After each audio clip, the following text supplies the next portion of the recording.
Hello everyone, आप लोगों का स्वागत है टीचिंग दर्पण पर। आप सब देख रहे थे बीपीएससी घटना चक्र बुक पुनर्वलोकन, जो कि बीपीएससी द्वारा पूछे गए समस्त पीवाईक्यूज में दिए गए हैं, जो आने वाले सभी एग्जाम के लिए बहुत ही महत्वपूर्ण है और टीआरई 4 के लिए तो अति महत्वपूर्ण है। तो चलिए फ्रेंड, आज के मैराथन क्लास में आपका स्वागत है। आज का नया टॉपिक है नागरिकता। आज नागरिकता से देखेंगे फ्रेंड। तो पिछला वीडियो ना देखे हो फ्रेंड तो देख लीजिएगा, उसमें कई टॉपिक कराए गए हैं। उसका लिंक जो है डिस्क्रिप्शन बॉक्स में है, जाके देख लीजिएगा। और वीडियो को ज़्यादा से ज़्यादा लाइक शेयर सब्सक्राइब कीजिए टीचिंग दर्पण का। तो चलिए फ्रेंड, आज का पहला क्वेश्चन इसमें देखते हैं। भारतीय नागरिकता नहीं प्राप्त की जा सकती है जन्म द्वारा, देशीकरण द्वारा, किसी भूभाग के सम्मिलन द्वारा, भारतीय बैंक में धन जमा करके। भारतीय नागरिकता नहीं प्राप्त की जा सकती है तो किसके द्वारा? ये भारतीय बैंक में धन जमा करके नागरिकता नहीं प्राप्त की जा सकती है।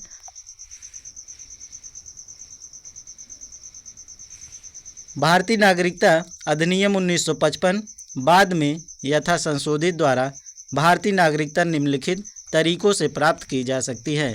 पहला है जन्म द्वारा, दूसरा रक्त संबंध या वंशाक्रम द्वारा, तीसरा है रजिस्ट्रीकरण द्वारा, चौथा है देशीकरण द्वारा, पांचवा किसी भूभाग के भारत में सम्मिलन द्वारा। भारतीय बैंकों में धन जमा करना एक वाणिज्यिक व्यवहार है, यह नागरिकता प्राप्त करने का तरीका नहीं है। तो इसको ध्यान रखिएगा फ्रेंड, बहुत ही इंपॉर्टेंट क्वेश्चन है। नागरिकता संशोधन कानून कब पारित हुआ? 11 दिसंबर 2018, 11 दिसंबर 2019, 11 अक्टूबर 2019, 11 अक्टूबर 2020। उपयुक्त में से कोई नहीं, उपयुक्त में से एक से अधिक। तो बताइएगा फ्रेंड, नागरिकता संशोधन कानून कब पारित किया गया? तो ये पारित किया गया था 11 दिसंबर 2019 को। नागरिकता संशोधन विधेयक 2019 लोकसभा में 9 दिसंबर 2019 को प्रस्तुत किया गया एवं इसी तिथि को लोकसभा से पारित किया गया। 11 दिसंबर 2019 को यह राज्यसभा द्वारा पारित किया गया। राष्ट्रपति ने इस विधेयक को 12 दिसंबर 2019 को मंजूरी प्रदान की और यह विधेयक अधिनियम बन गया। नागरिकता संशोधन अधिनियम 2019 से संबंधित नियम 11 मार्च 2024 को अधिसूचित किया गया। तो इसको ध्यान रखिएगा फ्रेंड। नागरिकता संशोधन अधिनियम 2019 का उद्देश्य क्या है? बांग्लादेशी अवैध अप्रवासियों को हटाना, वास्तविक भारतीय नागरिकों की पहचान करना, विदेशियों द्वारा सीमा घुसपैठ की जांच करना, अफगानिस्तान, बांग्लादेश और पाकिस्तान में उत्पीड़ित अल्पसंख्यक समूहों को नागरिकता प्रदान करना। तो बताइए फ्रेंड, इसमें कौन सा विकल्प सही होगा? नागरिकता संशोधन अधिनियम 2019 का उद्देश्य क्या है? तो ये है अफगानिस्तान, बांग्लादेश और पाकिस्तान में उत्पीड़ित अल्पसंख्यक समूहों को नागरिकता प्रदान करना।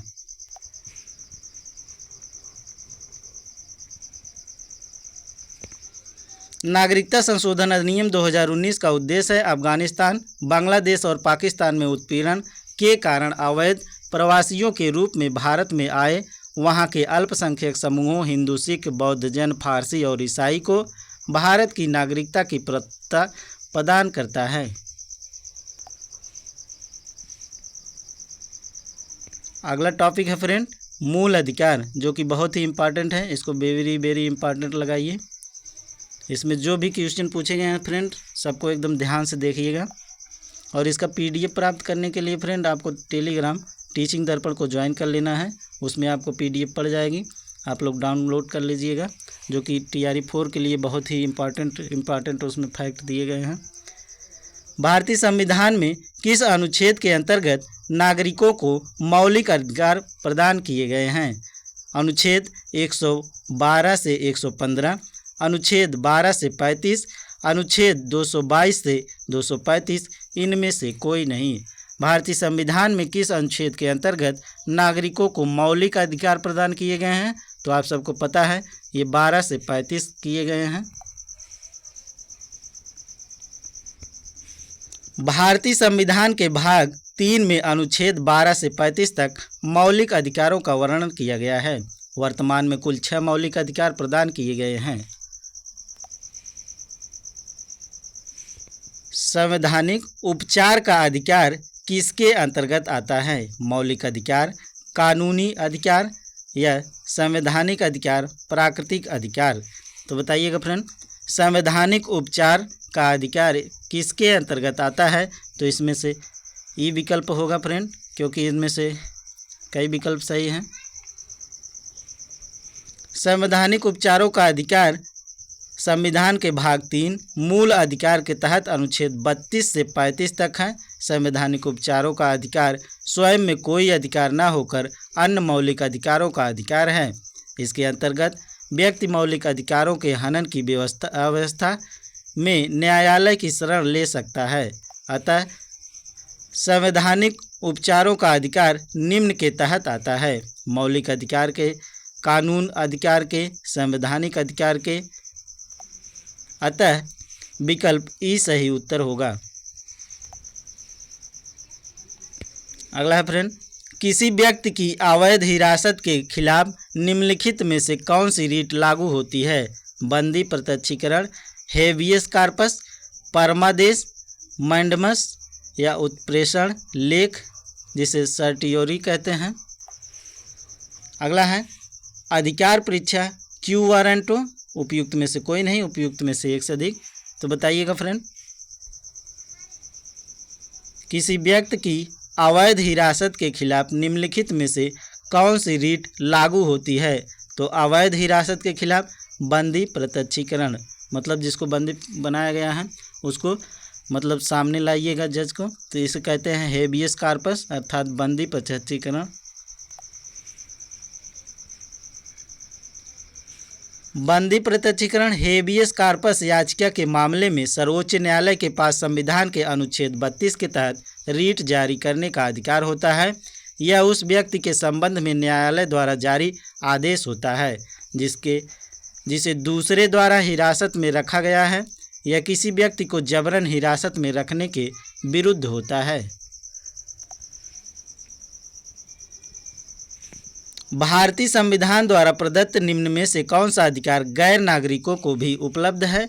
अभिव्यक्ति की स्वतंत्रता, देश के किसी भाग में घूमने व बसने की अधिकार, संपत्ति अर्जित करने का अधिकार, संवैधानिक निराकरण का अधिकार। तो बताइएगा फ्रेंड, भारतीय संविधान द्वारा प्रदत्त निम्न में से कौन सा अधिकार गैर नागरिकों को भी उपलब्ध है? तो ये है संवैधानिक निराकरण का अधिकार।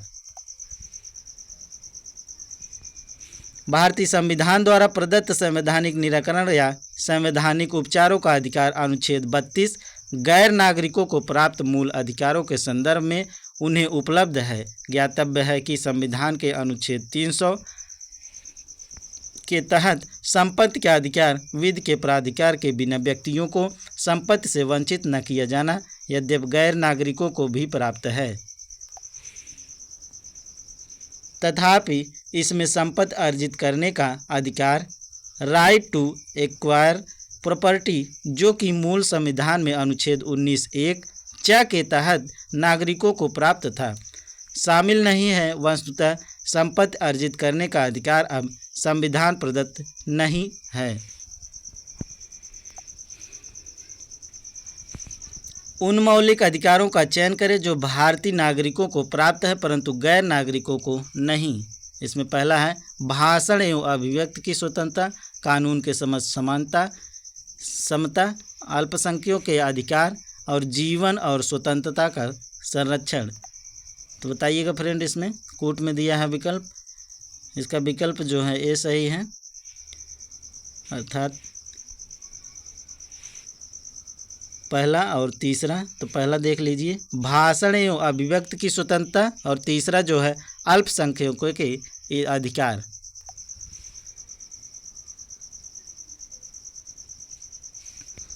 भारतीय संविधान के भाग 3 में वर्णित मौलिक अधिकार अनुच्छेद 19 भाषण एवं अभिव्यक्ति की स्वतंत्रता तथा अनुच्छेद 29 अल्पसंख्यक वर्गों के हितों का संरक्षण मात्र भारतीय नागरिकों को प्राप्त हैं।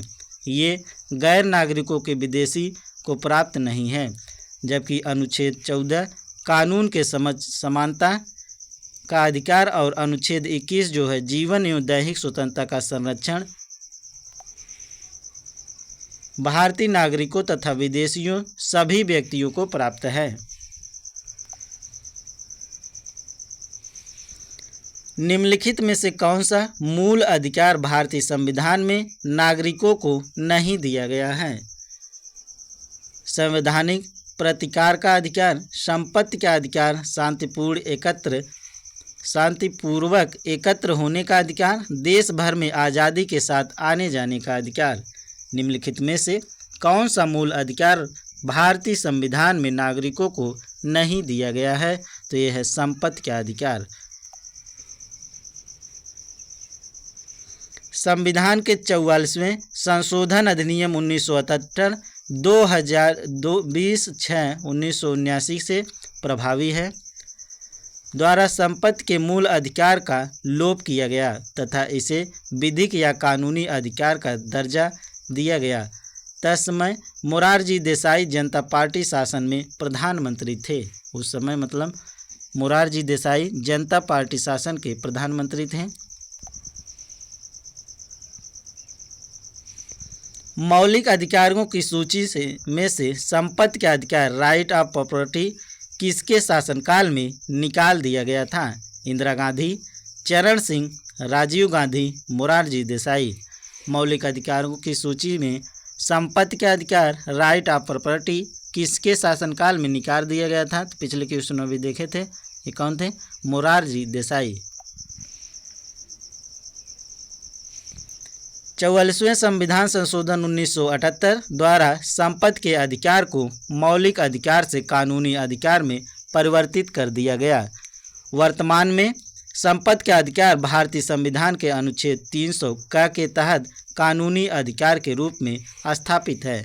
आपातकाल के बाद 44वें संविधान संशोधन 1978 के समय मोरारजी देसाई भारत के प्रधानमंत्री थे। तो बहुत ही इंपॉर्टेंट फ्रेंड, इसको ध्यान रखिएगा।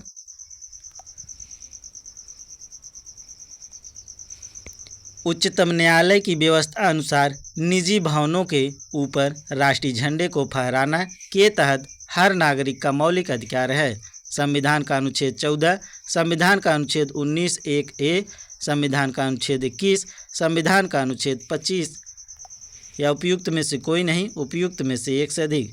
तो बताइएगा फ्रेंड। उच्चतम न्यायालय की व्यवस्था अनुसार निजी भवनों के ऊपर राष्ट्रीय झंडे को फहराना के तहत हर नागरिक का मौलिक अधिकार है। तो ये है संविधान का अनुच्छेद 19(1)(a) के अनुसार।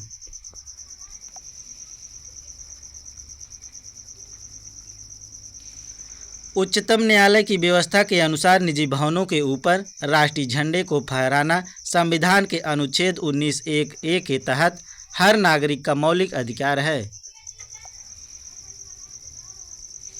निम्न में से कौन सा एक मानव अधिकार भारतीय संविधान के अंतर्गत मौलिक अधिकार भी है? सूचना का अधिकार, काम का अधिकार, शिक्षा का अधिकार, मकान का अधिकार। तो बताइएगा फ्रेंड, निम्नलिखित में से कौन सा अधिकार भारतीय संविधान के अंतर्गत मौलिक अधिकार भी हैं? तो इनमें से कई हैं फ्रेंड, तो इसलिए इसका प्रश्न जो है डिलीटेड है, विकल्प सही नहीं है इसका।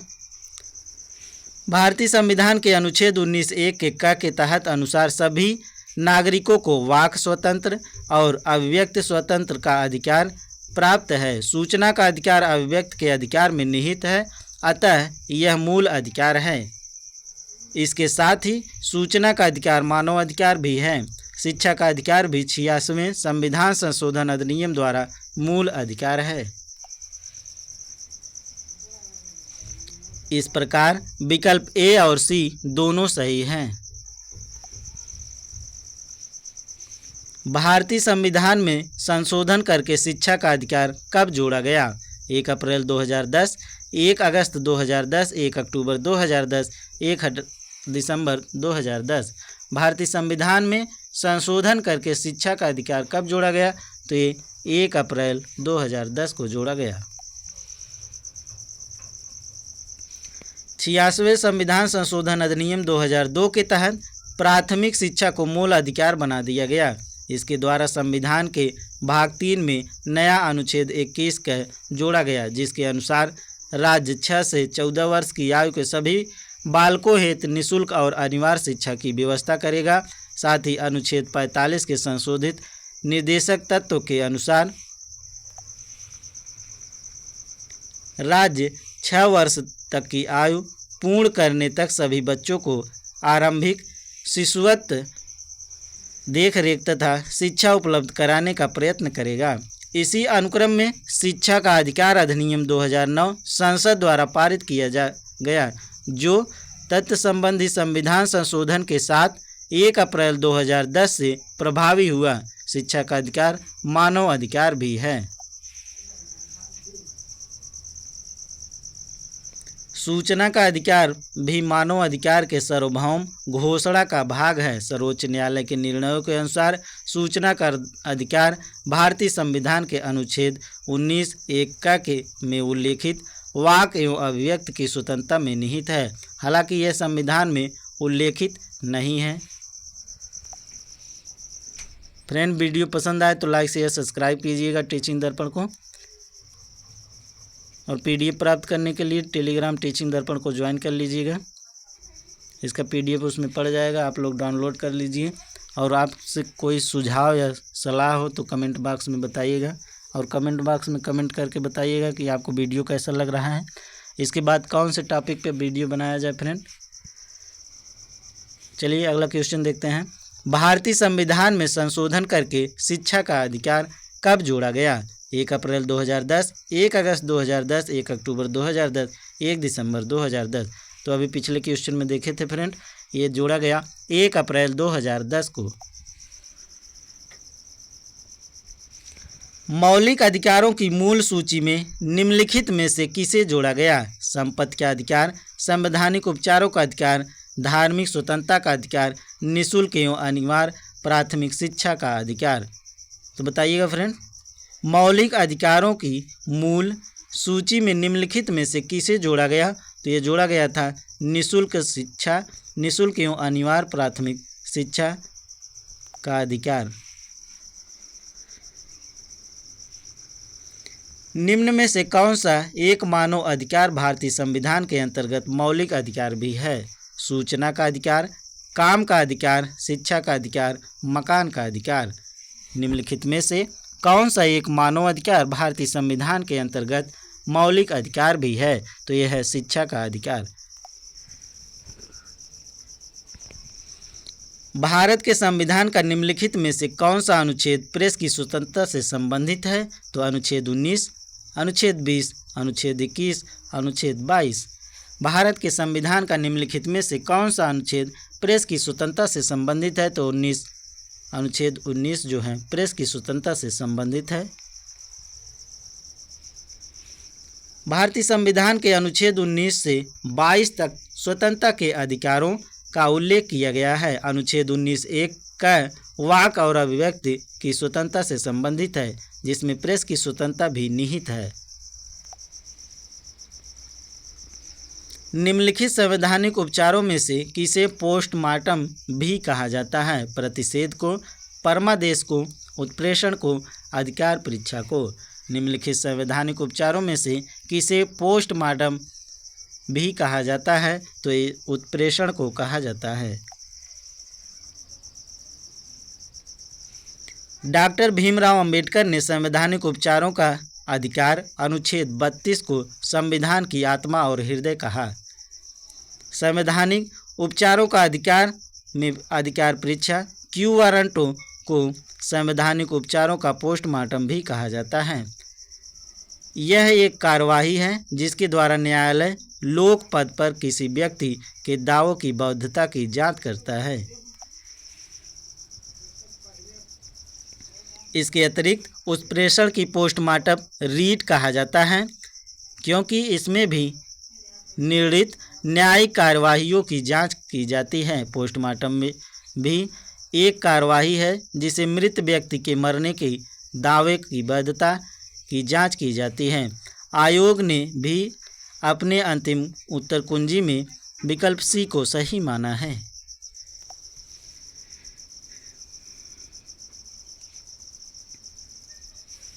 निम्नलिखित में से किसको संविधान द्वारा मौलिक अधिकारों में लागू करने की शक्ति दी गई है? भारत के सभी न्यायालयों को, संसद को, राष्ट्रपति को, सर्वोच्च न्यायालय एवं उच्च न्यायालय को।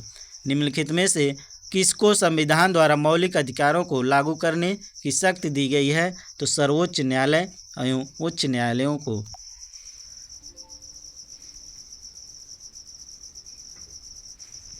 मूल अधिकारों को प्रवर्तित करने की शक्ति उच्चतम न्यायालय अनुच्छेद 25 तथा उच्च न्यायालय अनुच्छेद 226 को प्राप्त है।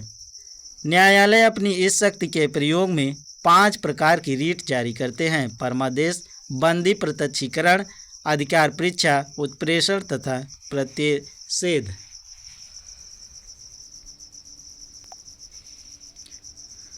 अगला टॉपिक है फ्रेंड, राज्य की नीति निदेशक तत्व, जिसे कहते हैं क्या? डीपीएसपी, शॉर्ट फॉर्म में डीपीएसपी कहते हैं फ्रेंड, इसको ध्यान रखिएगा। तो चलिए इसमें पहला क्वेश्चन देखते हैं।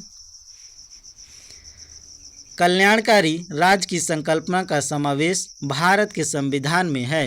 राज्य के नीति निदेशक तत्व में चौथी अनुसूची में मौलिक अधिकारों में प्रस्तावना में कल्याणकारी राज्य की संकल्पना का समावेश भारत के संविधान में है। तो ये राज्य के नीति निर्देशक सिद्धांत या तत्व में है, जिसे डीपीएसपी कहते हैं।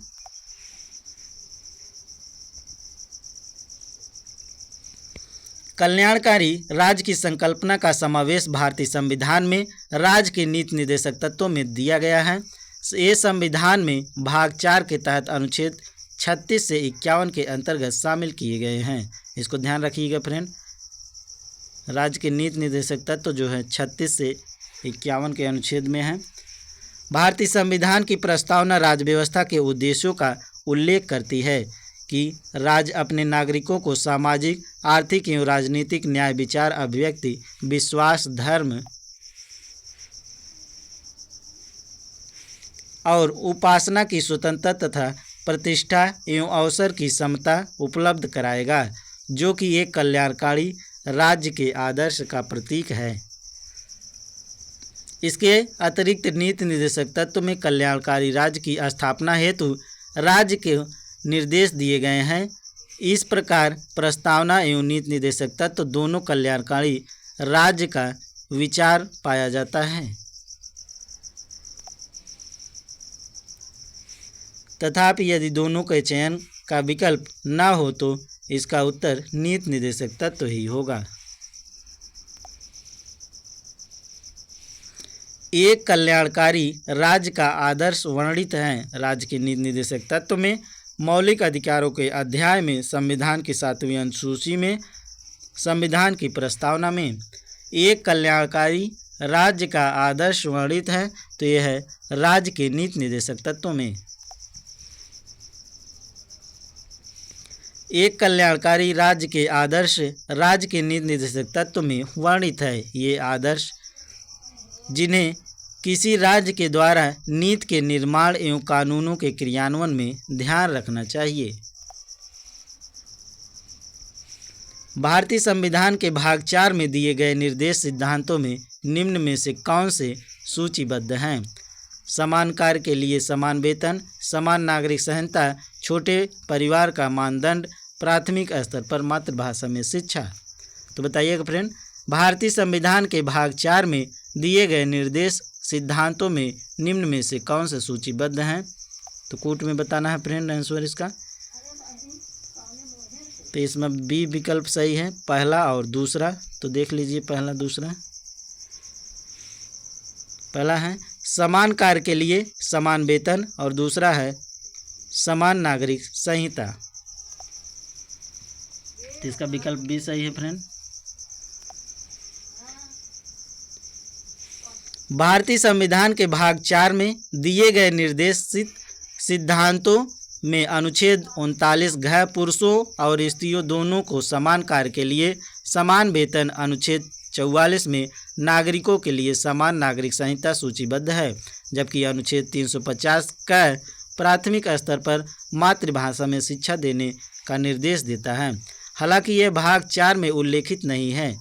इसका प्रभाव भी निर्देश तत्व जैसा ही है, परंतु यह राज्य पर बाध्यकारी नहीं है। राज्य के नीति निर्देशक सिद्धांत किस प्रकार के मौलिक अधिकारों से भिन्न हैं? पूर्वोत्तर केंद्रीय सरकार के लिए और उपयुक्त राज्यों के लिए। पूर्वोत्तर संविधान का अंश नहीं है जबकि उपयुक्त है। नीति निर्देशक सिद्धांत परिवर्तनीय नहीं है जबकि मौलिक अधिकार परिवर्तनीय हैं, उपयुक्त में से कोई नहीं। तो फिर से प्रश्न देख लीजिए फ्रेंड, राज्य के नीति निर्देशक सिद्धांत किस प्रकार के मौलिक अधिकारों से भिन्न है? तो किस प्रकार से हैं? ये हैं, नीति निर्देशक सिद्धांत परिवर्तनीय नहीं है, इसे परिवर्तन नहीं किया जा सकता, जबकि मौलिक अधिकार जो है परिवर्तनीय होते हैं।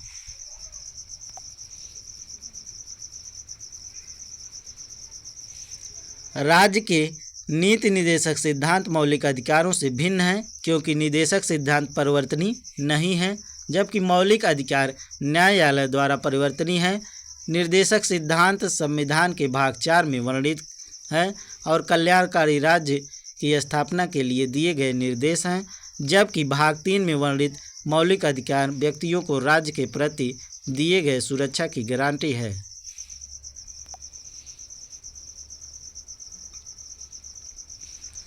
निम्न में से कौन सा अनुच्छेद पंचायत के गठन के लिए राज्य सरकारों को निर्देश देता है? अनुच्छेद 33, अनुच्छेद 40, अनुच्छेद 48, अनुच्छेद 50। उपयुक्त में से कोई नहीं, उपयुक्त में से एक से अधिक। निम्न में से कौन सा अनुच्छेद पंचायत के गठन के राज्य सरकारों को निर्देश देता है? तो यह अनुच्छेद 40 देता है।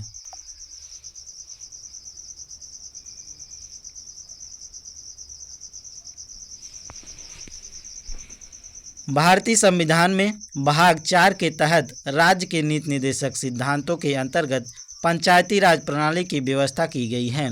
संविधान का अनुच्छेद 40 राज्यों के लिए ग्राम पंचायतों के गठन का प्रावधान करता है। इसके अनुसार राज्य ग्राम पंचायतों का संगठन करने के लिए कदम उठाएगा और उसको ऐसी शक्तियां और प्राधिकार प्रदान करेगा जो उन्हें स्वायत्त शासन की इकाई के रूप में कार्य करने योग्य बनाने के लिए आवश्यक हो। अगला क्वेश्चन फ्रेंड, सूची 1 को सूची 2 से मिलाइए और सूचियों के नीचे दिए गए कूट की सहायता से उत्तर की चयन कीजिए। तो सूची 1 और सूची 2 जो है दिया है, इसमें दिया है ग्राम पंचायत का गठन, समान आचार संहिता, कृषि एवं पशुपालन, न्यायपालिका एवं कार्यपालिका का पृथक्करण, अंतर्राष्ट्रीय शांति का विकास। इधर अनुच्छेद दिया है अनुच्छेद 44, अनुच्छेद 48, अनुच्छेद 50, अनुच्छेद 51। तो इसमें मिलान करना है और नीचे दिया है 5वां अनुच्छेद 40। तो इसमें कूट जो है ई विकल्प हो जाएगा फ्रेंड, इसको मिला लीजिएगा, इसका सही विकल्प है। ग्राम पंचायतों का संगठन जो है अनुच्छेद 40 में दिया गया है। समान आचार संहिता अनुच्छेद 44 में, कृषि एवं पशुपालन का संगठन अनुच्छेद 48 में, न्यायपालिका और कार्यपालिका का पृथक्करण अनुच्छेद 50 में और अंतर्राष्ट्रीय शांति का विकास जो कि अनुच्छेद 51 में दिया गया है। अगला टॉपिक है फ्रेंड मूल कर्तव्य।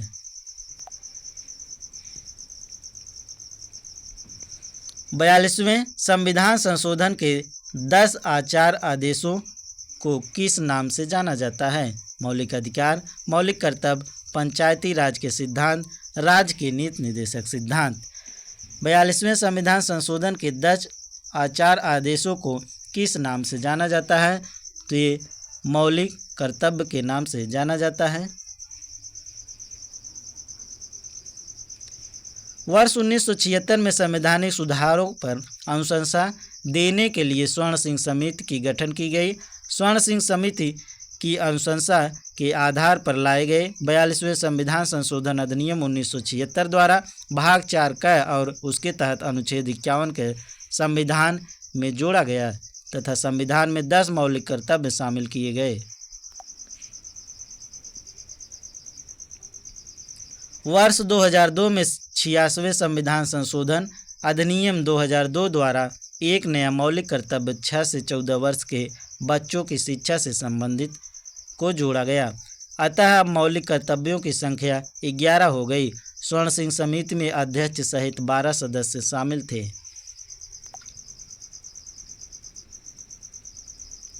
भारत के संविधान में मौलिक कर्तव्य किस संविधान के संशोधन द्वारा जोड़ा गया? भारत के संविधान में मौलिक कर्तव्य किस संविधान संशोधन के द्वारा जोड़ा गया? 32वें संविधान संशोधन या 42वें संविधान संशोधन, 15वें संशोधन अधिनियम या 46वें संविधान संशोधन? भारत के संविधान में मौलिक कर्तव्य किस संविधान संशोधन के द्वारा जोड़ा गया?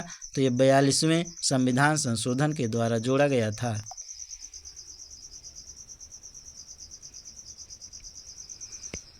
भारत के नागरिकों के मूल कर्तव्यों का विवरण संविधान के भाग 4 क में अनुच्छेद 51 क में दिया गया है। इस 42वें संविधान संशोधन अधिनियम 1976 द्वारा संविधान में जोड़ा गया था। 42वें संविधान संशोधन 1976 में भारतीय संविधान में एक नया अध्याय जोड़ा गया। संघीय क्षेत्रों के प्रशासन से संबंधित अंतर्राज्यीय परिषदों का निर्माण मौलिक कर्तव्य। अगला है इनमें से कोई नहीं।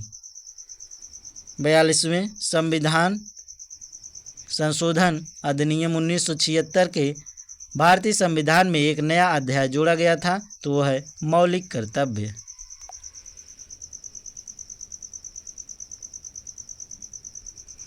मौलिक कर्तव्यों को निर्धारित किया गया 40वें संशोधन द्वारा, 83वें संशोधन द्वारा, 42वें संशोधन द्वारा, 39वें संशोधन द्वारा। मौलिक कर्तव्यों को निर्धारित किया गया था, तो ये 42वें संविधान संशोधन द्वारा किया गया था।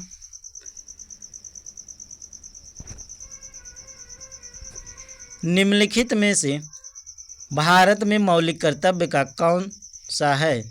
न्यायपालिका से कार्यपालिका का पृथक्करण, हमारी मिलीजुली संस्कृति की समृद्ध विरासत को संरक्षित करना, बच्चों के लिए मुक्त एवं अनिवार्य शिक्षा।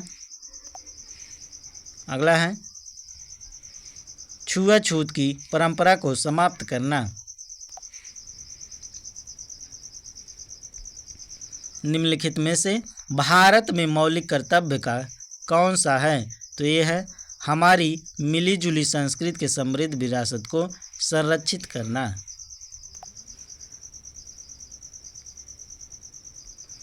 हमारी मिलीजुली संस्कृति के समृद्ध विरासत को संरक्षित करना मौलिक कर्तव्य है। यह अनुच्छेद 51 क च में इस प्रकार शामिल किया गया है कि हमारी सामाजिक संस्कृति की गौरवशाली परंपरा का महत्व समझें और उसका परीक्षण करें। अगला टॉपिक है फ्रेंड राष्ट्रपति।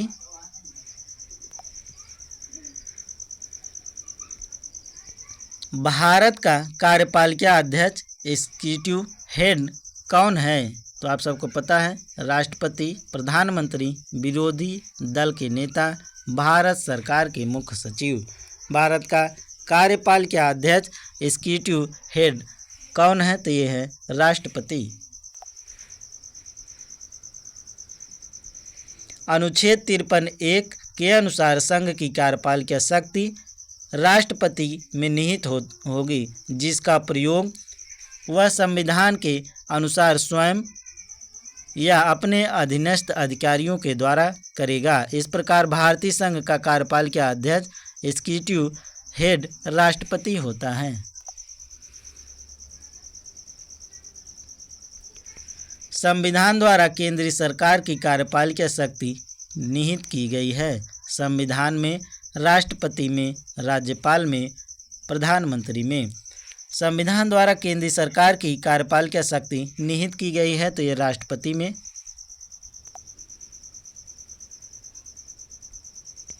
राष्ट्रपति संसद का हिस्सा नहीं होता, संसद का हिस्सा होता है। संसद का हिस्सा होता है और संसद में बैठता है, संसद में वोट देता है। उपयुक्त में से कोई नहीं, उपयुक्त में से एक से अधिक। तो राष्ट्रपति क्या होता है? ये संसद का हिस्सा होता है। भारत का राष्ट्रपति लोकसभा और राज्यसभा के साथ मिलकर संसद निर्माण करता है। इस प्रकार वह संसद का अभिन्न अंग है। गौरतलब है कि सरकार की संसदीय व्यवस्था में कार्यपालिका अपनी नीतियों एवं कार्यों के लिए विधायिका के प्रति उत्तरदायी होती है।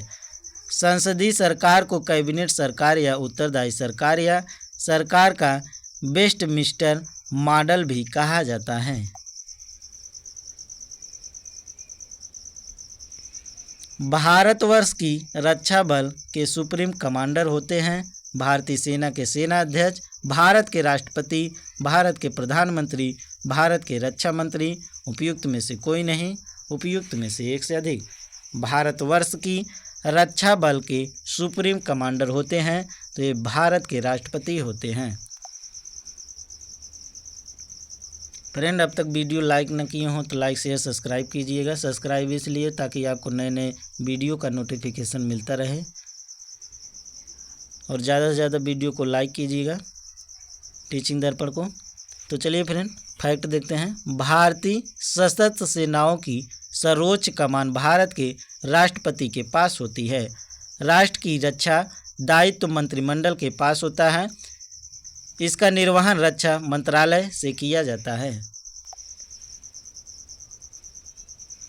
भारत के राष्ट्रपति अपनी शक्तियों का प्रयोग करते हैं सीधे अथवा अपने अधीनस्थ अधिकारियों द्वारा, मंत्रियों के द्वारा, प्रधानमंत्री के द्वारा, मंत्रिमंडल के द्वारा। उपयुक्त में से कोई नहीं, उपयुक्त में से एक से अधिक। भारत के राष्ट्रपति अपनी शक्तियों का प्रयोग करते हैं तो कैसे प्रयोग करते हैं फ्रेंड? ये करते हैं सीधे अथवा अधीनस्थ अधिकारियों के द्वारा।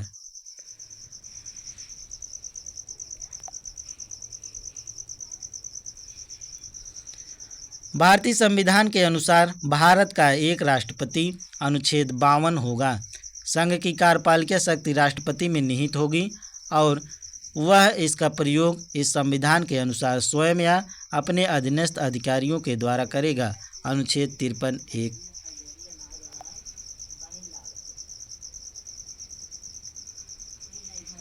भारत का राष्ट्रपति कितनी बार पुनः चुनाव के लिए पात्र होता है? 1 बार, 2 बार, 3 बार, कितनी भी बार? उपयुक्त में से कोई नहीं, उपयुक्त में से एक से अधिक। भारत का राष्ट्रपति कितनी बार पुनः चुनाव के लिए पात्र होता है? तो ये कितनी भी बार। भारतीय संविधान का अनुच्छेद 57 राष्ट्रपति के पुनर्निर्वाचन के लिए पात्रता के बारे में है। इसका अनुसार कोई भी व्यक्ति जो राष्ट्रपति के रूप में पद धारण करता है या कर चुका है, इस संविधान के अन्य उपबंधों के अधीन रहते हुए उस पद के लिए पुनर्निर्वाचन का पात्र होगा। इस प्रकार भारत का राष्ट्रपति कितनी भी बार पुनः चुनाव के लिए पात्र होता है?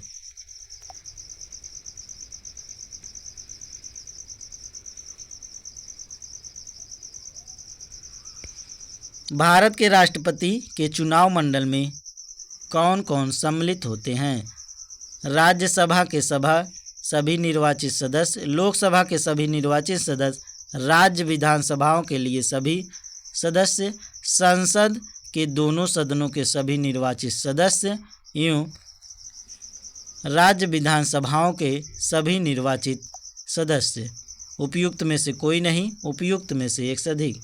तो बताइएगा फ्रेंड, भारत के राष्ट्रपति के चुनाव मंडल में कौन कौन सम्मिलित होते हैं? तो ये सम्मिलित होते हैं फ्रेंड संसद के दोनों सदनों के सभी निर्वाचित सदस्य एवं राज्य विधानसभाओं के सभी निर्वाचित सदस्य।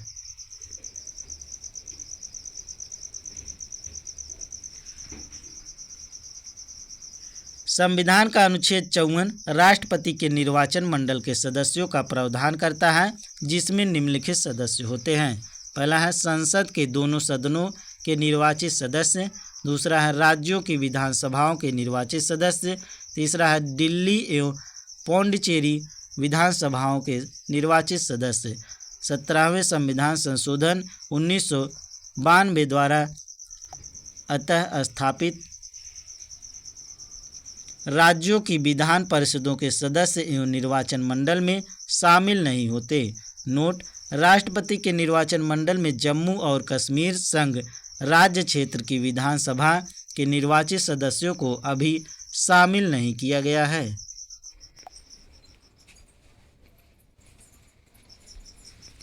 भारत में राष्ट्रपति का चुनाव किया जाता है राज्यसभा द्वारा, भारत की जनता द्वारा, संसद के दोनों सदनों के सदस्यों द्वारा, संसद एवं राज्य विधानसभाओं द्वारा, उपयुक्त में से कोई नहीं, उपयुक्त में से एक से अधिक। भारत में राष्ट्रपति का चुनाव किया जाता है, तो इसमें ई विकल्प सही है फ्रेंड।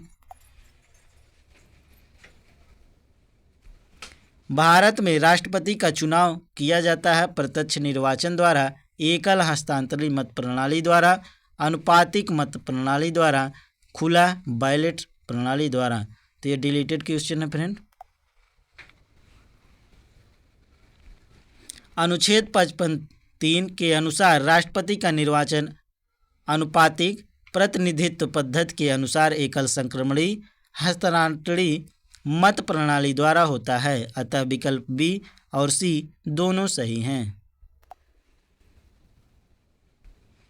अगर भारत के राष्ट्रपति के चुनाव में कोई विवाद है तो उस विवाद को सौंपा जा सकता है भारत के महाधिवक्ता द्वारा या संसद को, भारत के सर्वोच्च न्यायालय को, इनमें से कोई नहीं।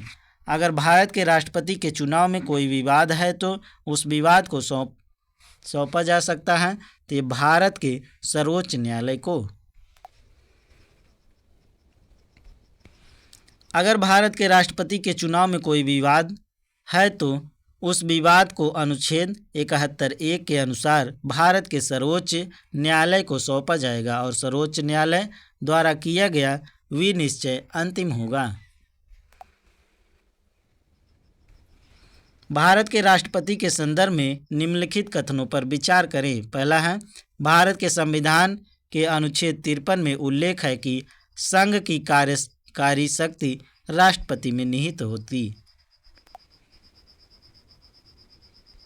अगला है, राष्ट्रपति अपने पद पर आसीन होने के बाद 5 वर्ष के लिए पद ग्रहण करेंगे। भारत के संविधान के अनुच्छेद 60 में राष्ट्रपति पर महाभियोग की प्रक्रिया के बारे में उल्लेख है। तो सही कथन बताना है फ्रेंड। तो इसमें केवल पहला और दूसरा जो है ये सही विकल्प हैं। देख लीजिए, पहला, भारत के संविधान के अनुच्छेद 53 में उल्लेख है कि संघ की कार्यकारी शक्ति राष्ट्रपति में निहित होगी, और दूसरा है, राष्ट्रपति अपने पद पर आसीन होने के बाद 5 वर्ष के लिए पद ग्रहण करेंगे। तो इसमें विकल्प भी सही है फ्रेंड।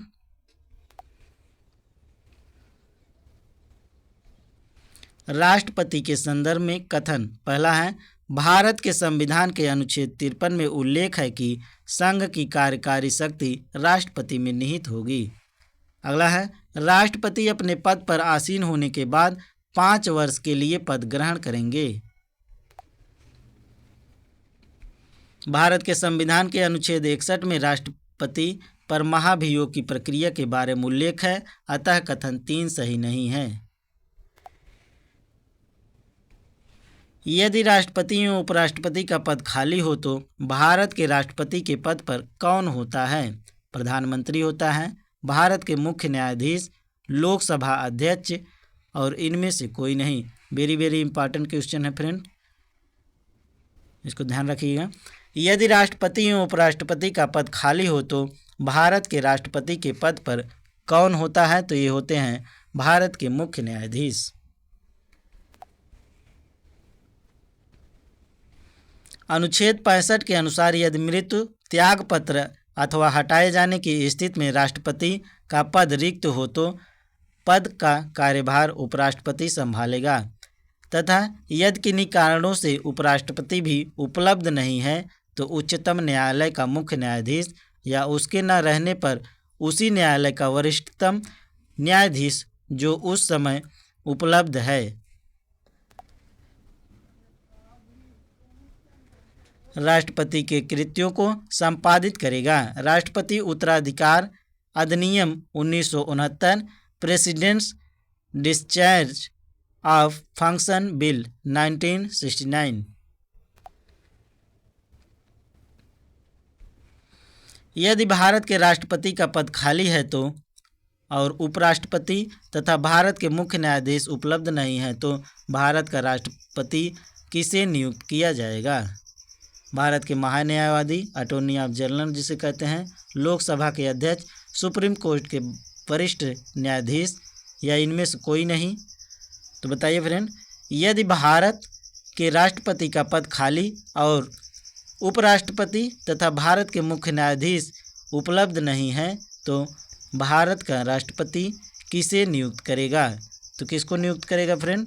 ये करेगा सुप्रीम कोर्ट के वरिष्ठ न्यायाधीश को। तो इसको ध्यान रखिएगा फ्रेंड, सुप्रीम कोर्ट के वरिष्ठ न्यायाधीश को नियुक्त करेगा।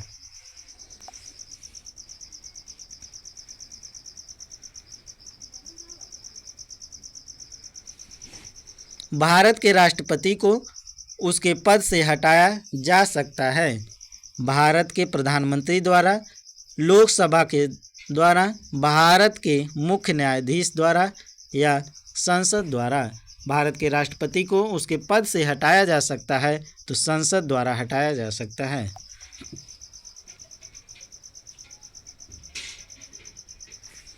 अनुच्छेद 56 के खंड 1 में उपखंड ख के अनुसार संविधान का अतिक्रमण करने पर राष्ट्रपति को अनुच्छेद 61 में उपबंधित अनुच्छेद 61 राष्ट्रपति पर महाभियोग चलाने की प्रक्रिया रीति से संसद द्वारा चलाए गए महाभियोग के माध्यम से पद से हटाया जा सकता है। भारतीय संविधान में केंद्रीय सरकार की अधिशासी शक्तियों को किसमें निहित किया गया है? भारत के राष्ट्रपति, भारत के प्रधानमंत्री, केंद्रीय मंत्रिमंडल या सभी तीनों में? तो बताइए फ्रेंड, भारतीय संविधान में केंद्रीय सरकार की अधिशासी शक्तियों को किसमें शामिल किया गया है? तो ये भारत के राष्ट्रपति में शामिल किया गया है। अनुच्छेद 53(1) के अनुसार केंद्र सरकार की अधिशासी शक्तियों राष्ट्रपति में निहित होती हैं। भारतीय संविधान भारत के राष्ट्रपति को अधिकार नहीं देता है प्रधानमंत्री की नियुक्ति का, राज्यों के मुख्यमंत्री की नियुक्ति का, रक्षा बलों का सर्वोच्च कमांडर होने का, देश के किसी भाग में आपातकालीन स्थिति लागू करने का। भारतीय संविधान भारत के राष्ट्रपति को अधिकार नहीं देता है। तो क्या नहीं देता है फ्रेंड? ये राज्यों के मुख्यमंत्री की नियुक्ति का अधिकार नहीं देता है। राज्यों के मुख्यमंत्री को नियुक्ति जो है राज्यपाल करता है फ्रेंड, इसको ध्यान रखिएगा।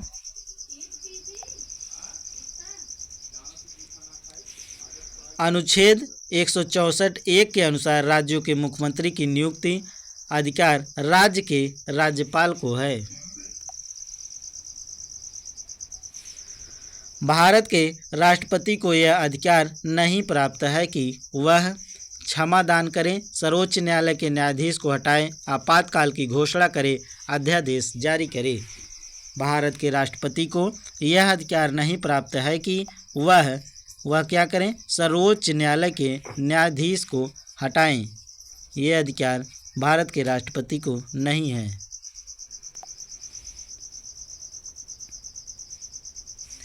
अनुच्छेद 124 खंड 4 के अनुसार उच्चतम न्यायालय के न्यायाधीश को उसके पद से तब तक नहीं हटाया जाएगा जब तक साबित कदाचार या असमर्थता के आधार पर ऐसे हटाए जाने के लिए संसद के प्रत्येक सदन द्वारा अपनी कुल सदस्य संख्या के बहुमत द्वारा तथा उपस्थित और मत देने वाले सदस्यों के कम से कम 2/3 बहुमत द्वारा समर्थित समावेदन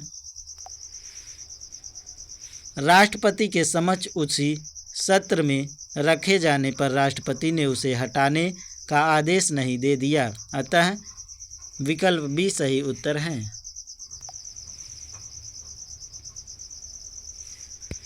श्रीमती प्रतिभा पाटिल का भारतीय गणतंत्र के राष्ट्रपति के रूप में क्रम क्या है? 10वां है, 11वां है, 12वां है, 13वां है? तो बताइए फ्रेंड, ये देखिए 48 to 52 बीपीएससी प्री 2008 में और यूपी लोअर सब इंस्पेक्टर जो कि प्री 2015 में पूछा गया क्वेश्चन है फ्रेंड। तो बताइएगा, श्रीमती प्रतिभा पाटिल का भारतीय गणतंत्र के राष्ट्रपति के रूप में क्रम है तो ये 12वां है। 19 जुलाई 2007 को भारतीय गणतंत्र के 13वें राष्ट्रपति चुनाव संपन्न हुए थे। 25 जुलाई 2007 को श्रीमती प्रतिभा देवी सिंह पाटिल ने व्यक्ति अनुसार देश के 12वें राष्ट्रपति के रूप में शपथ ग्रहण की, तथापि कार्यालय के अनुसार उनका क्रम 14वां था। प्रतिभा पाटिल ने राष्ट्रीय जनतांत्रिक गठबंधन के प्रत्याशी भैरों सिंह शेखावत को पराजित किया।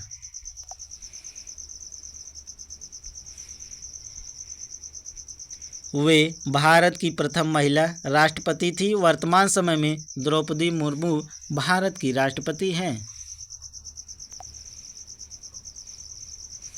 भारत के प्रथम राष्ट्रपति राजेंद्र प्रसाद किस राज्य से थे? बिहार से, हरियाणा से, दिल्ली से, उत्तर प्रदेश से। तो सबको पता है फ्रेंड, ये कहाँ से थे? बिहार से थे। भारत के प्रथम राष्ट्रपति डॉक्टर राजेंद्र प्रसाद मूलतः बिहार राज्य से थे। उनका जन्म 3 दिसंबर 1884 को बिहार के सीवान जिले में हुआ था। वे 26 जनवरी 1950 से 13 मई 1962 तक भारत के राष्ट्रपति रहे।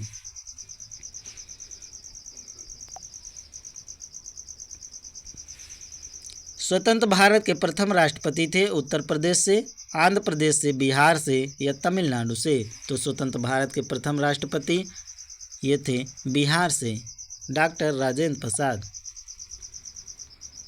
फ्रेंड, वीडियो को लाइक शेयर सब्सक्राइब न किए हों तो कर दीजिएगा। टीचिंग दर्पण को सब्सक्राइब इसलिए ताकि आपको नए नए वीडियो का नोटिफिकेशन मिलता रहे। और कमेंट बॉक्स में बताइएगा आपको वीडियो कैसा लग रहा है। अपना सुझाव हो, सलाह हो तो ज़रूर भेजिएगा फ्रेंड। चलिए फैक्ट देखते हैं। स्वतंत्र भारत के प्रथम राष्ट्रपति डॉक्टर राजेंद्र प्रसाद बिहार के थे। वह संविधान सभा के अध्यक्ष भी थे। ज्ञातव्य है कि संविधान सभा के अस्थायी अध्यक्ष सचिदानंद सिन्हा थे।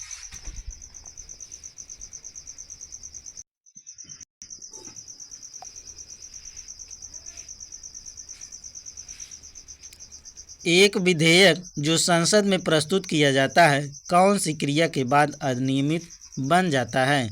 जब वह संसद के दोनों सदनों के द्वारा पारित हो जाता है, जब राष्ट्रपति अपनी सहमति दे देता है, जब प्रधानमंत्री इस पर हस्ताक्षर कर देता है, जब सर्वोच्च न्यायालय इसे केंद्रीय संसद के अधिकार क्षेत्र में होना घोषित कर देता है। तो बताइएगा फ्रेंड,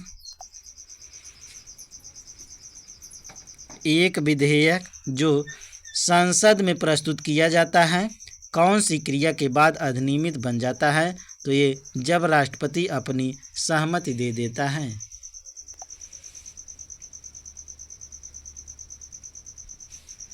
संविधान के अनुच्छेद 111 में विधेयकों पर राष्ट्रपति की अनुमति से संबंधित उपबंध है। एक विधेयक जो संसद में प्रस्तुत किया जाता है वह अधिनियमित तब बन जाता है जब राष्ट्रपति उस पर हस्ताक्षर कर अपनी सहमति दे देता है। अगला टॉपिक है फ्रेंड, उपराष्ट्रपति। इसमें पहला क्वेश्चन देखिए फ्रेंड, किस सभा का अध्यक्ष उसका सदस्य नहीं होता है? राज्यसभा, लोकसभा, विधानसभा, विधान परिषद। किस सभा का अध्यक्ष उसका सदस्य नहीं होता है? तो राज्यसभा का।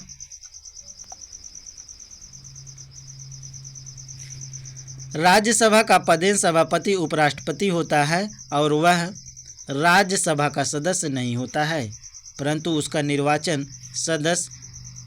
निर्वाचन संसद के दोनों सदनों के सदस्यों द्वारा होता है। संविधान के अनुच्छेद 89(1) एवं अनुच्छेद 64 के अनुसार वह राज्यसभा का पदेन सभापति होता है।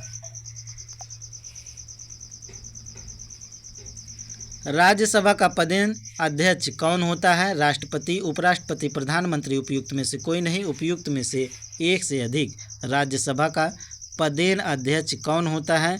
तो ये होते हैं फ्रेंड उपराष्ट्रपति।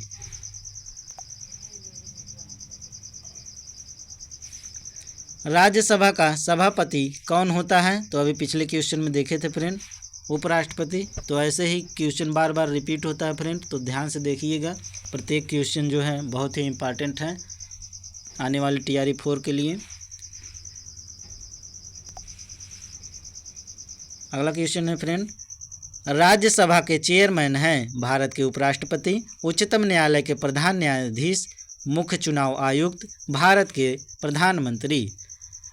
राज्यसभा के चेयरमैन हैं तो ये भारत के उपराष्ट्रपति।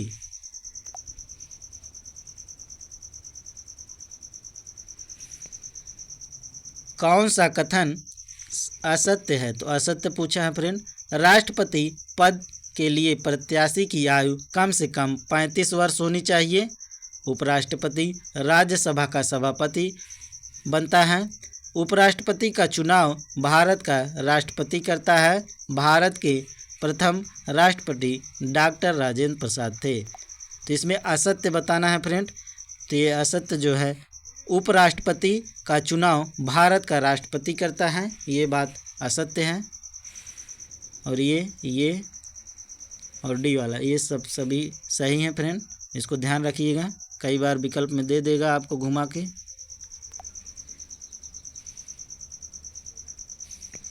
संविधान के अनुच्छेद 66 के अनुसार उपराष्ट्रपति का निर्वाचन संसद के दोनों सदनों के सदस्यों द्वारा आनुपातिक प्रतिनिधित्व पद्धति के अनुसार एकल संक्रमणीय मत प्रणाली द्वारा होता है। अगला क्वेश्चन है फ्रेंड, 2022 के भारत के 61वें उपराष्ट्रपति चुनाव के निर्वाचन मंडल में कितने सदस्य हैं? 798, 788, 545 या 250? 2022 के भारत 16वें उपराष्ट्रपति चुनाव के लिए निर्वाचन मंडल में कितने सदस्य हैं? तो 788 सदस्य हैं। 16वें उपराष्ट्रपति निर्वाचन हेतु निर्वाचन मंडल में शामिल सदस्य राज्यसभा के 233 निर्वाचित सदस्य, राज्यसभा के 12 मनोनीत सदस्य, लोकसभा के 543 निर्वाचित सदस्य, दोनों सदनों को मिलाकर बने निर्वाचन मंडल में शामिल कुल सदस्य 788 थे। श्री मोहम्मद हामिद अंसारी भारत के उपराष्ट्रपति के रूप में क्रमांक हैं? 10वां है, 11वां, 12वां या 13वां? ये 48वीं और 52वीं BPSC प्री 2008 में पूछा गया क्वेश्चन है फ्रेंड। श्री मोहम्मद हामिद अंसारी का भारत के उपराष्ट्रपति के रूप में क्रमांक है तो ये 12वां है। श्री मोहम्मद हामिद अंसारी का भारत के उपराष्ट्रपति के रूप में व्यक्ति क्रमानुसार क्रमांक 12वां है। वर्तमान में व्यक्ति क्रमानुसार 14वें उपराष्ट्रपति जगदीप धनखड़ हैं। भारत का प्रधानमंत्री मुख्य है राज्य सरकार का, केंद्रीय सरकार का, राज्य तथा केंद्रीय सरकार दोनों का, उपयुक्त में से कोई नहीं। भारत का प्रधानमंत्री मुख्य है तो ये है केंद्रीय सरकार का।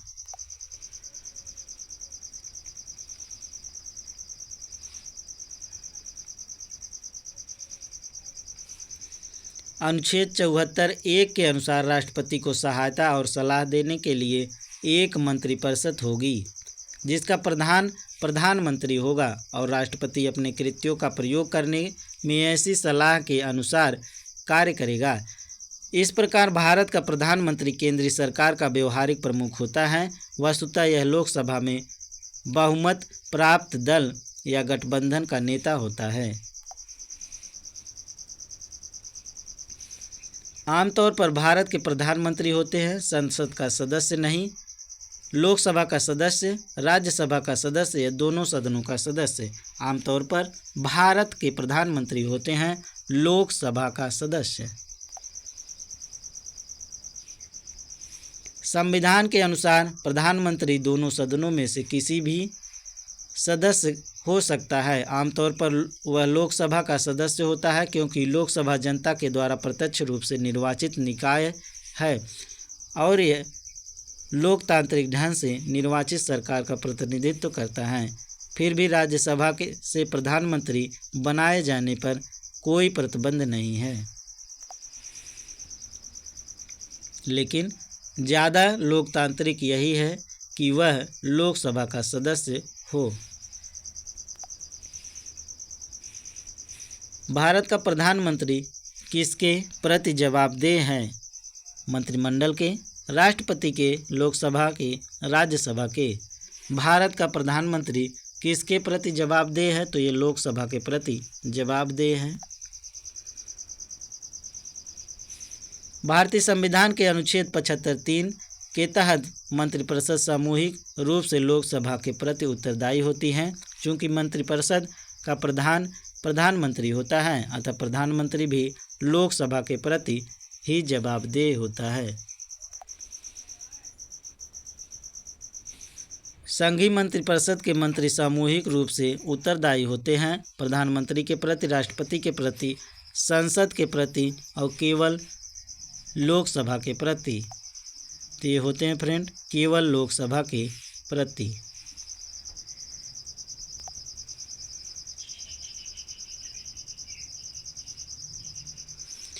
मंत्रिपरिषद उत्तरदायी होती है राष्ट्रपति के प्रति, प्रधानमंत्री के प्रति, अध्यक्ष स्पीकर के प्रति, संसद के प्रति। मंत्रिपरिषद उत्तरदायी होती हैं। तो ये डिलीटेड क्वेश्चन है फ्रेंड, इसका विकल्प सही नहीं है। अनुच्छेद 75(3) के अनुसार मंत्रिपरिषद लोकसभा के प्रति सामूहिक रूप से उत्तरदायी होती है, अतः निकटतम उत्तर संसद होगा, चूँकि लोकसभा विकल्प में नहीं है।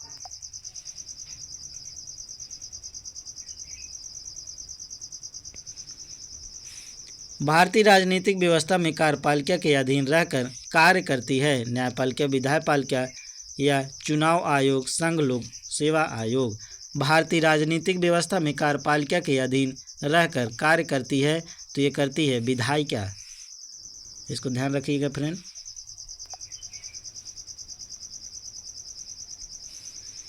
भारत में संसदनात्मक प्रणाली शासन अपनाई गई है। भारतीय राजनीतिक व्यवस्था में कार्यपालिका विधायपालिका के अधीन रहकर कार्य करती हैं, क्योंकि राजनीतिक कार्यपालिका का गठन विधायिका के सदस्यों में से होता है और कार्यपालिका मंत्रिपरिषद सामूहिक रूप से विधायिका लोकसभा के प्रति उत्तरदायी होती है। निम्नलिखित में से किस संवैधानिक संशोधन अधिनियम द्वारा मंत्रिपरिषद की संख्या लोकसभा के कुल सदस्यों में से 15% की सीमा तक निर्धारित की गई है? 95वां संविधान संशोधन अधिनियम 2009, 93वां संविधान संशोधन अधिनियम 2005, 91वां संविधान संशोधन अधिनियम 2003, 90वां संविधान संशोधन अधिनियम 2003। तो इसमें सी विकल्प सही है फ्रेंड, 91वां संविधान संशोधन अधिनियम 2003। फिर से क्वेश्चन देख लीजिएगा। निम्नलिखित में से किस संवैधानिक संशोधन अधिनियम द्वारा मंत्रिपरिषद की संख्या लोकसभा के कुल सदस्यों के 15% की सीमा तक निर्धारित की गई है? तो ये है फ्रेंड 91वां संविधान संशोधन अधिनियम 2003।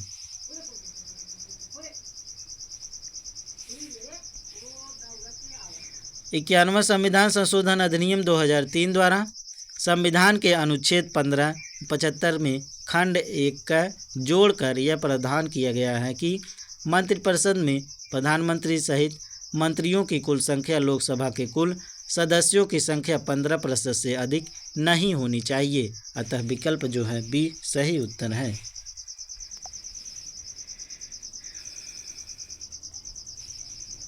हाल ही में अल्पसंख्यक मामलों में मंत्रालय का प्रभार किसे सौंपा गया? स्मृति ईरानी, अमित शाह, निर्मला सीतारमण, पीयूष गोयल, उपयुक्त में से कोई नहीं या उपयुक्त में से एक से अधिक। तो पूछ रहा है फ्रेंड, हाल ही में अल्पसंख्यक मामलों के मंत्रालय का प्रभार किसे सौंपा गया? तो ये सौंपा गया स्मृति ईरानी को। वर्तमान में 15 मार्च 2024 की स्थिति के अनुसार अल्पसंख्यक कार्य मंत्री स्मृति जोबिन ईरानी हैं, जबकि अल्पसंख्यक कार्य राज्य मंत्री जॉन बारला हैं। केंद्र सरकार में उच्चतम नागरिक सेवा अधिकारी कौन है? भारत का महान्यायवादी, मंत्रिमंडल सचिव, गृह सचिव, वित्त सचिव। केंद्र सरकार में उच्चतम नागरिक सेवा अधिकारी कौन है? तो ये मंत्रिमंडल सचिव हैं। केंद्र सरकार में उच्चतम नागरिक सेवा अधिकारी मंत्रिमंडल कैबिनेट सचिव होता है। भारतीय प्रशासन में विभाजन प्रणाली किससे संबंधित है? लेखा प्रशिक्षण लेखा से, केंद्र राज्य से, नीति कार्यान्वयन से, अखिल भारतीय सेवाएं, केंद्रीय सेवाएं से, उपयुक्त में से कोई नहीं, उपयुक्त में से एक से अधिक। तो बताइएगा फ्रेंड, भारतीय प्रशासन में विभाजन प्रणाली किससे संबंधित है? तो ये है नीति कार्यान्वयन से। भारतीय प्रशासनिक व्यवस्था में विभाजन प्रणाली स्प्लिट सिस्टम नीति निर्माण और उसके क्रियान्वयन से संबंधित है। इसमें सचिवालय योजना एवं नीति निर्माण संबंधी कार्य करता है, जबकि नीतियों का क्रियान्वयन संबंधित निकाय एजेंसियों द्वारा किया जाता है। तो इसको ध्यान रखिएगा फ्रेंड। अगला क्वेश्चन है, राष्ट्रीय सुरक्षा समिति का प्रधान कौन होता है? गृह मंत्री, प्रधानमंत्री, राष्ट्रपति या उपराष्ट्रपति? राष्ट्रीय सुरक्षा समिति का प्रधान कौन होता है? तो ये प्रधानमंत्री होता है। राष्ट्रीय सुरक्षा समिति के प्रधान या अध्यक्ष प्रधानमंत्री होते हैं। अगला टॉपिक है फ्रेंड, महान्यायवादी, महाधिवक्ता और नियंत्रक महालेखा परीक्षक। इसमें पहला क्वेश्चन देखिए फ्रेंड, भारत सरकार को कानूनी विषयों पर कौन परामर्श देता है? कानूनी विषयों पर कौन देता है फ्रेंड? विकल्प है अटॉर्नी जनरल, उच्चतम न्यायालय के मुख्य न्यायाधीश, विधि आयोग के अध्यक्ष, इनमें से कोई नहीं। भारत सरकार को कानूनी विषयों पर कौन परामर्श देता है? तो ये अटॉर्नी जनरल देता है। वेरी वेरी इंपॉर्टेंट क्वेश्चन है फ्रेंड, इसको ध्यान रखिएगा। संविधान के अनुच्छेद 76 के अनुसार भारत सरकार को कानूनी मामले में परामर्श देने के लिए राष्ट्रपति अटॉर्नी जनरल, जिसे क्या कहते हैं महान्यायवादी, की नियुक्त करता है। उच्चतम न्यायालय के न्यायाधीश नियुक्त होने की योग्यता रखने वाले किसी व्यक्ति को अटॉर्नी जनरल नियुक्त किया जाता है। यह भारत सरकार का प्रथम विधि अधिकारी है और राष्ट्रपति के प्रयास पर्यंत अपना पद धारण करता है। तो बताइएगा फ्रेंड, वर्तमान अटॉर्नी जनरल कौन है? कमेंट बॉक्स में कमेंट करके बताइएगा। भारत का महान्यायवादी किसके द्वारा नियुक्त किया जाता है? विधि मंत्री, भारत के राष्ट्रपति, लोकसभा का अध्यक्ष और प्रधानमंत्री। तो अभी पिछले फैक्ट में देखे हैं फ्रेंड, कौन करता है? तो ये भारत के राष्ट्रपति करते हैं।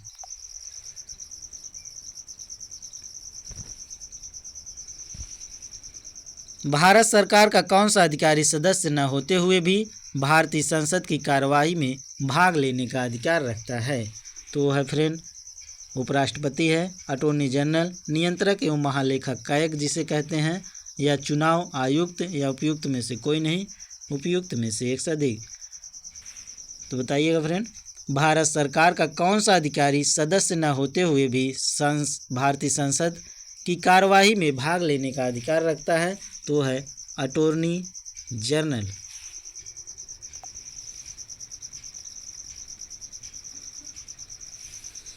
एक गैर सदस्य के रूप में संसद की कार्यवाही में महान्यायवादी भाग ले सकता है। चूंकि प्रश्न के विकल्प में उपराष्ट्रपति भी है और वह भी संसद का सदस्य नहीं होता, इसलिए यहाँ उपराष्ट्रपति भी उत्तर हो सकता है। हालांकि उपराष्ट्रपति को राज्यसभा के सभापति के पद से हटाने का प्रस्ताव सदन में भी विचारणीय हो तो उस समय उपराष्ट्रपति राज्यसभा के पदेन सभापति नहीं रहता है।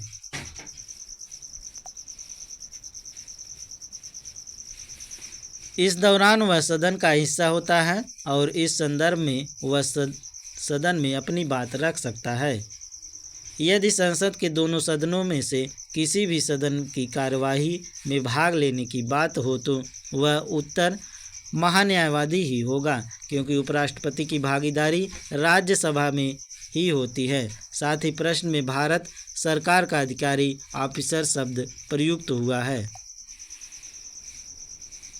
जबकि उपराष्ट्रपति राष्ट्र का उप प्रमुख और राज्यसभा का पदेन सभापति होता है। संभवतः इसी आधार पर बिहार लोक सेवा आयोग द्वारा इस प्रश्न का उत्तर बी अटॉर्नी जनरल दिया गया है।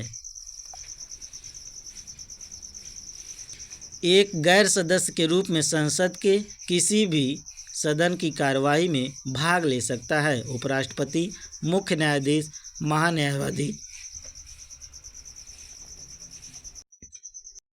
मुख्य चुनाव आयुक्त।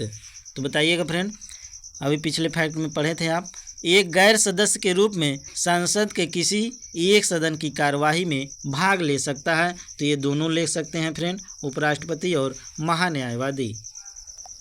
महान्यायवादी को जानते हैं आप लोग, क्या कहते हैं? Attorney of general. अगला टॉपिक है फ्रेंड वरीयता अनुक्रम।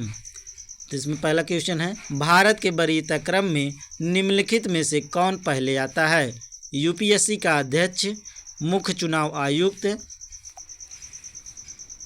अगला है फ्रेंड नियंत्रक एवं महालेखा परीक्षक, उच्च न्यायालय का मुख्य न्यायाधीश, या उपयुक्त में से कोई नहीं, उपयुक्त में से एक से अधिक।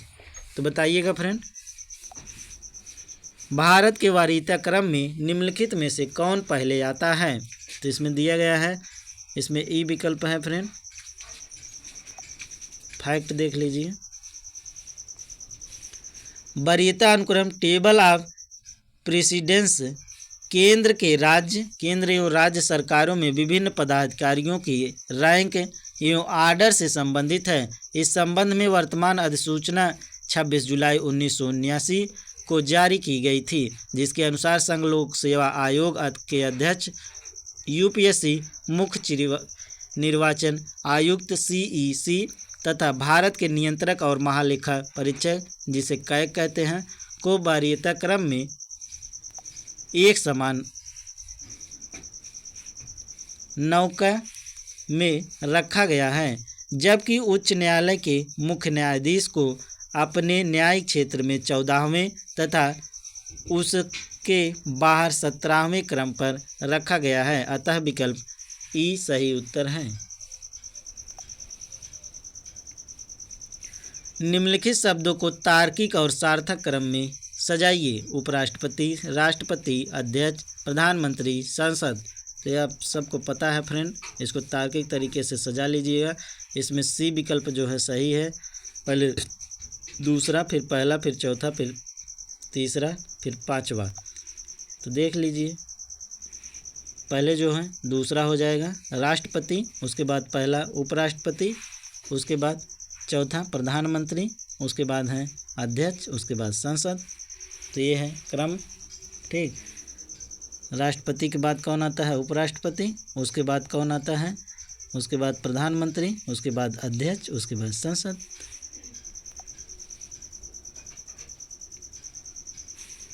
भारतीय राजनीतिक प्रणाली में संविधान के अंतर्गत अधिकारियों के वरीयता क्रम के अनुसार राष्ट्रपति सर्वोच्च पद है, उसके बाद क्रमशः उपराष्ट्रपति, प्रधानमंत्री, अध्यक्ष, लोकसभा तथा संसदों का क्रम आता है। अगला टॉपिक है फ्रेंड संसद,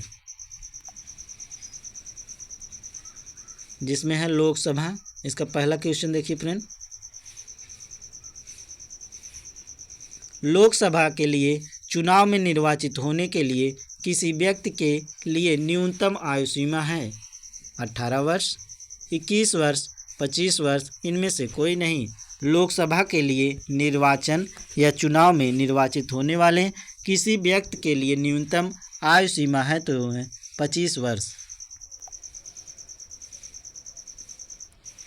अनुच्छेद 84 ख के अनुसार लोकसभा में निर्वाचित होने के लिए न्यूनतम आयु सीमा 25 वर्ष तथा राज्यसभा में निर्वाचित होने के लिए न्यूनतम आयु सीमा 30 वर्ष है।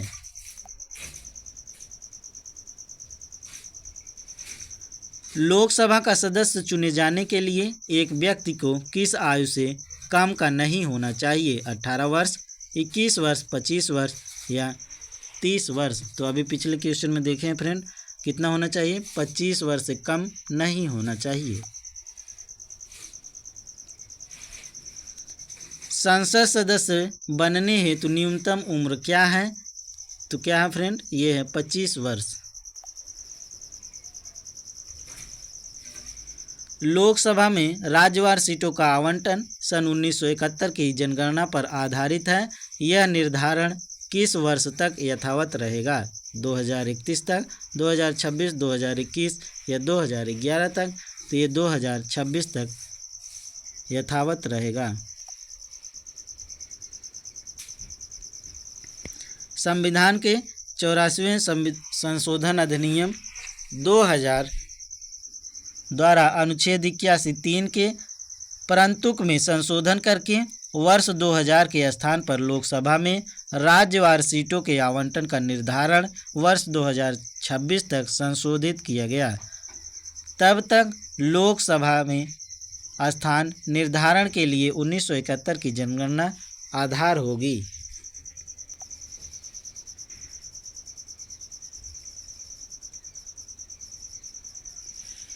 प्रत्येक राज्य में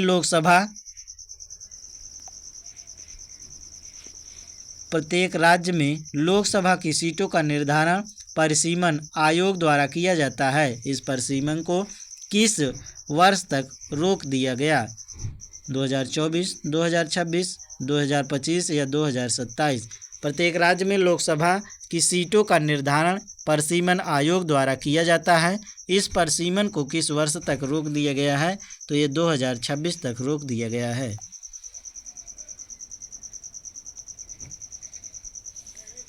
वर्तमान लोकसभा में प्रत्येक राज्य के लिए स्थानों का आवंटन आधारित है 1951 की जनगणना पर, 1961 की जनगणना पर, 1971 की जनगणना पर या 1981 की जनगणना पर। वर्तमान लोकसभा में प्रत्येक राज्य के लिए स्थानों का आवंटन आधारित है 1971 की जनगणना पर। वर्तमान लोकसभा में प्रत्येक राज्य के लिए स्थानों का आवंटन 1971 की जनगणना पर आधारित है।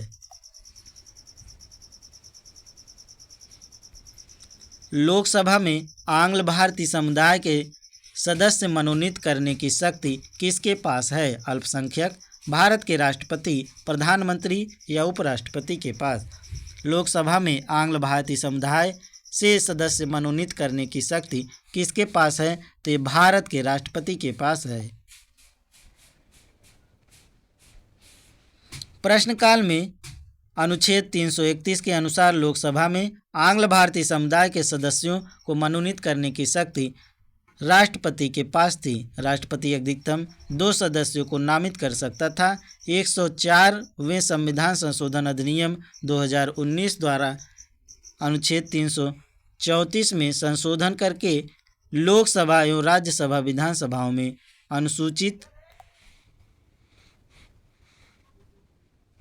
जातियों और अनुसूचित जनजातियों के लिए आरक्षण की अवधि को तो 70 वर्ष से बढ़ाकर 80 वर्ष कर दिया, परंतु आंग्ल भारतीय सदस्यों के मनोनयन की व्यवस्था को निष्प्रभावी कर दिया गया।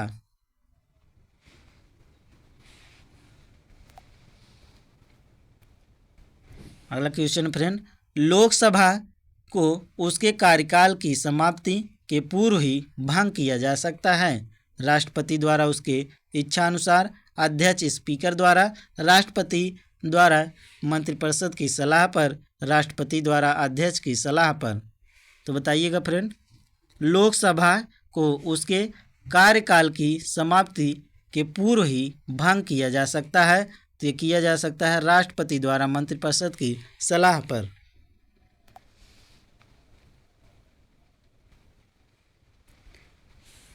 अनुच्छेद 85(2) ख के अनुसार लोकसभा को कार्यकाल पूरक होने से पहले भंग किया जा सकता है। यह ऐसा प्रधानमंत्री मंत्रिपरिषद की सिफारिश पर राष्ट्रपति द्वारा किया जा सकता है। हालांकि यदि मंत्रिपरिषद ने लोकसभा में बहुमत खो दिया है तो ऐसी मंत्रिपरिषद की सलाह पर लोकसभा को समय पूर्व भंग करने के बजाय राष्ट्रपति नई सरकार बन सकने की संभावना के संदर्भ में स्वविवेक का प्रयोग भी कर सकता है।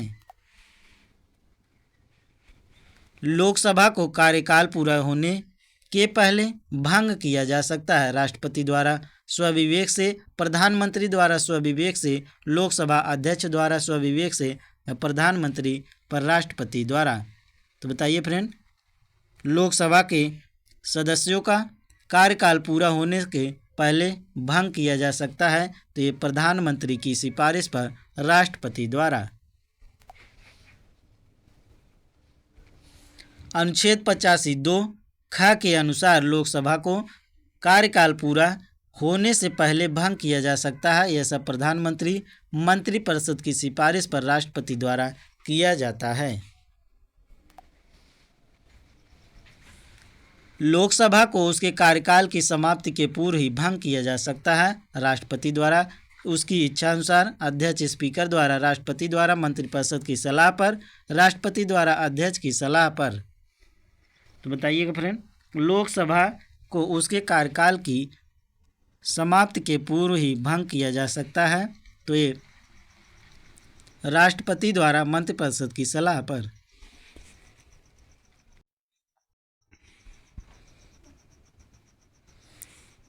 लोकसभा में सामान्यतः कितने सत्र होते हैं? 3, 4, 5 या 6। उपयुक्त में से कोई नहीं, उपयुक्त में से एक से अधिक। ये 67वीं बीपीएससी प्री री एग्जाम 2022 ताज़ा क्वेश्चन है फ्रेंड, और 66वीं बीपीएससी प्री री एग्जाम 2020 दोनों में रिपीट हुआ है, तो इसको ध्यान रखिएगा। लोकसभा में सामान्यतः कितने सत्र होते हैं? तो ये होते हैं 3 सत्र।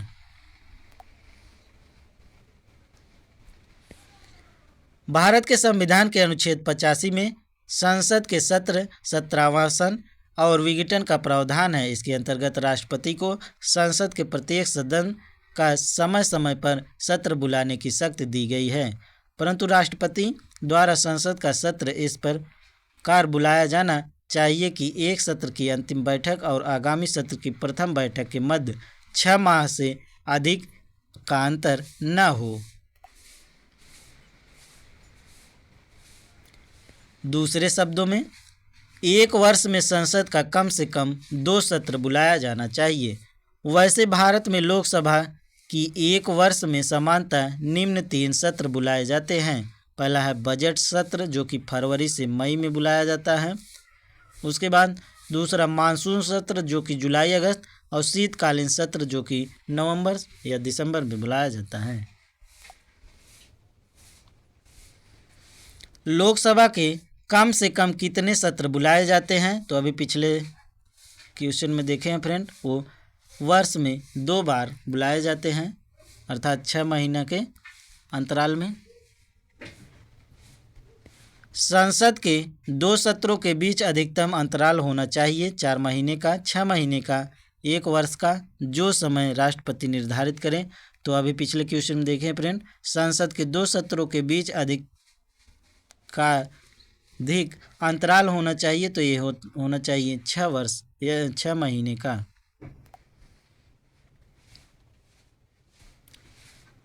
कौन सा राज्य सबसे अधिक प्रतिनिधि लोकसभा में भेजता है? बिहार, मध्य प्रदेश, पश्चिम बंगाल, उत्तर प्रदेश।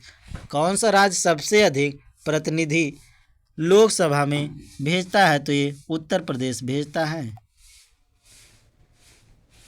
उत्तर प्रदेश लोकसभा में सर्वाधिक प्रतिनिधित्व भेजता है। विकल्प में दिए गए राज्यों की लोकसभा में सदस्य संख्या इस प्रकार: बिहार में 40, मध्य प्रदेश में 29, पश्चिम बंगाल में 42, उत्तर प्रदेश में 80 है।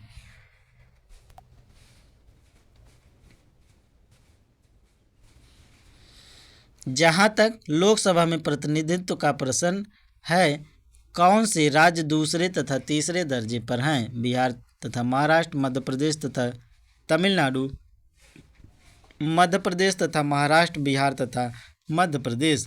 तो बताइएगा फ्रेंड, जहाँ तक लोकसभा में प्रतिनिधित्व का प्रश्न है, कौन से राज्य दूसरे राज्य तथा तीसरे दर्जे पर हैं? तो दूसरे पे है बिहार और तीसरे पे है महाराष्ट्र।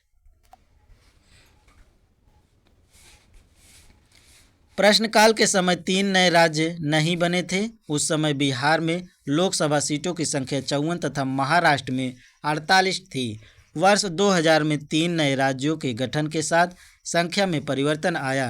अब स्थिति इस प्रकार है: लोकसभा में प्रथम स्थान उत्तर प्रदेश, जिसमें 80 सीटें हैं। द्वितीय स्थान महाराष्ट्र, जिसमें 48 सीटें हैं। तृतीय स्थान पश्चिम बंगाल जिसमें 42 सीटें हैं, मध्य प्रदेश 29 सीटें, तमिलनाडु 39 सीटें और बिहार में जो है 40 सीटें हैं। बहुत ही इंपॉर्टेंट फ्रेंड, इसको ध्यान रखिएगा। लोकसभा चुनाव का कोई प्रत्याशी अपनी जमानत खो देता है यदि उसके पास प्राप्त ना हो सके, क्या ना प्राप्त हो सके, वैध मतों का 1/3, वैध मतों का 1/4, वैध मतों का 1/5, उपयुक्त में से कोई नहीं। लोकसभा चुनाव का कोई प्रत्याशी अपनी जमानत खो देता है यदि उसे प्राप्त ना हो सके, उपयुक्त में से कोई नहीं। लोकसभा चुनाव में यदि कोई प्रत्याशी वैध मतों का 1/6 भाग प्राप्त नहीं कर पाता तब उस उम्मीदवार की जमानत राशि जब्त हो जाती है, अर्थात वह अपनी जमानत खो बैठता है। तो कितना फ्रेंड, 1/6। इस विकल्प में ऐसा तो कोई नहीं दिया गया है, इसलिए विकल्प डी सही है, इनमें से कोई नहीं। लोकसभा का पहला आम चुनाव कब हुआ था? 1949 में, 1952 में, 1950 में, 1954 में। लोकसभा का पहला आम चुनाव कब हुआ था? तो ये हुआ था 1952 में। लोकसभा का प्रथम आम चुनाव 25 अक्टूबर 1951 से 21 फरवरी 1952 के मध्य हुआ था। यह चुनाव कुल 489 सीटों के लिए हुआ था। लोकसभा का प्रथम अधिवेशन 13 मई 1952 को हुआ। नवीं लोकसभा कब भंग की गई? मार्च 1991, जून 1996, अप्रैल 1997, फरवरी 1998। नवीं लोकसभा कब भंग की गई? तो ये की गई थी मार्च 1991। फ्रेंड, अब तक टीचिंग दर्पण को लाइक शेयर सब्सक्राइब न किए हों तो सब्सक्राइब कर लीजिएगा ताकि आपको नए नए वीडियो का नोटिफिकेशन मिलता रहे। और कमेंट बॉक्स में कमेंट करके बताइएगा आपको वीडियो कैसा लग रहा है। कोई सलाह हो, कोई सुझाव हो तो ज़रूर बताइएगा फ्रेंड। और वीडियो को पिछला वीडियो ना देखे हों तो देख लीजिएगा, डिस्क्रिप्शन में उसमें लिंक दे दिए गए हैं। और इसका PDF प्राप्त करने के लिए फ्रेंड आपको टीचिंग दर्पण जो है टेलीग्राम को ज्वाइन कर लेना है, उसमें PDF पड़ जाएगी, आप लोग डाउनलोड कर लीजिएगा। तो चलिए फ्रेंड, इसका फैक्ट देखते हैं। नवीं लोकसभा का गठन 2 दिसंबर 1989 को हुआ था और यह 13 मार्च 1991 को भंग की गई। भारत में 12वीं लोकसभा के लिए निर्वाचन हुए अप्रैल 1996 में, जून 1996 में, अप्रैल 1997, फरवरी 1998। भारत में 12वीं लोकसभा के लिए निर्वाचन हुए थे तो ये हुआ था फरवरी 1998 में। 12वीं लोकसभा के लिए निर्वाचित फरवरी 1998 में हुए थे। 12वीं लोकसभा का गठन 10 मार्च 1998 को हुआ था और इसका विघटन 26 अप्रैल 1999 को हुआ। लोकसभा का नेता कौन? राष्ट्रपति, प्रधानमंत्री, अध्यक्ष, उपयुक्त में से कोई नहीं। तो लोकसभा का नेता जो है प्रधानमंत्री होता है।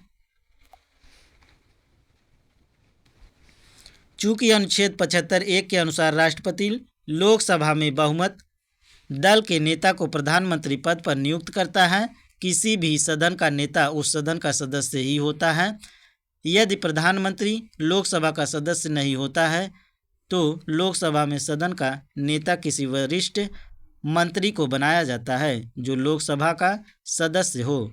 तो इसको ध्यान रखिएगा फ्रेंड। लोकसभा के स्पीकर का निर्वाचन होता है संसद के सभी सदस्यों द्वारा प्रत्यक्ष रूप से जनता द्वारा। लोकसभा के सभी सदस्यों द्वारा, लोकसभा में बहुमत प्राप्त दल के सदस्यों द्वारा। तो इसमें विकल्प सी सही है फ्रेंड। लोकसभा के स्पीकर का निर्वाचन होता है तो लोकसभा के सभी सदस्यों द्वारा होता है। लोकसभा के स्पीकर का निर्वाचन लोकसभा के सभी सदस्यों द्वारा किया जाता है। वर्तमान में लोकसभा अध्यक्ष ओम बिरला है जो कि 16वें नंबर है फ्रेंड, इसको ध्यान रखिएगा। लोकसभा के वर्तमान उपाध्यक्ष PM सदई सईद, श्रीमती नजमा हेपतुल्ला, श्री GMC बालयोगी, इनमें से कोई नहीं।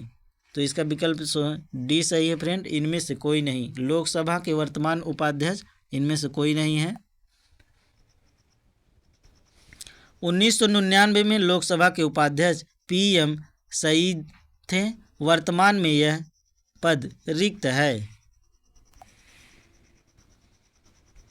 धन विधेयक पेश किया जाता है केवल लोकसभा के द्वारा, केवल राज्यसभा के द्वारा, लोकसभा एवं राज्यसभा दोनों, लोकसभा एवं राज्यसभा दोनों के संयुक्त सत्र के द्वारा, उपयुक्त में से एक से अधिक, उपयुक्त में से कोई नहीं। तो धन विधेयक पेश किया जाता है केवल लोकसभा के द्वारा।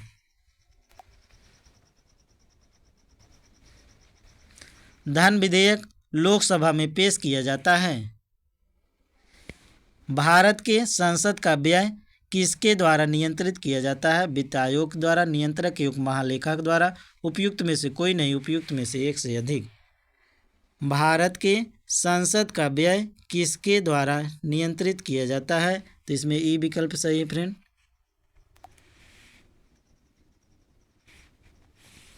संसद भारत का सर्वोच्च विधायी निकाय है। भारतीय संसद में राष्ट्रपति तथा 2 सदन, राज्यसभा राज्यों की परिषद तथा लोकसभा लोगों का सदन होते हैं। राष्ट्रपति के पास संसद के दोनों सदनों में से किसी भी सदन को बुलाए या स्थगित करने अथवा लोकसभा को भंग करने की शक्ति है।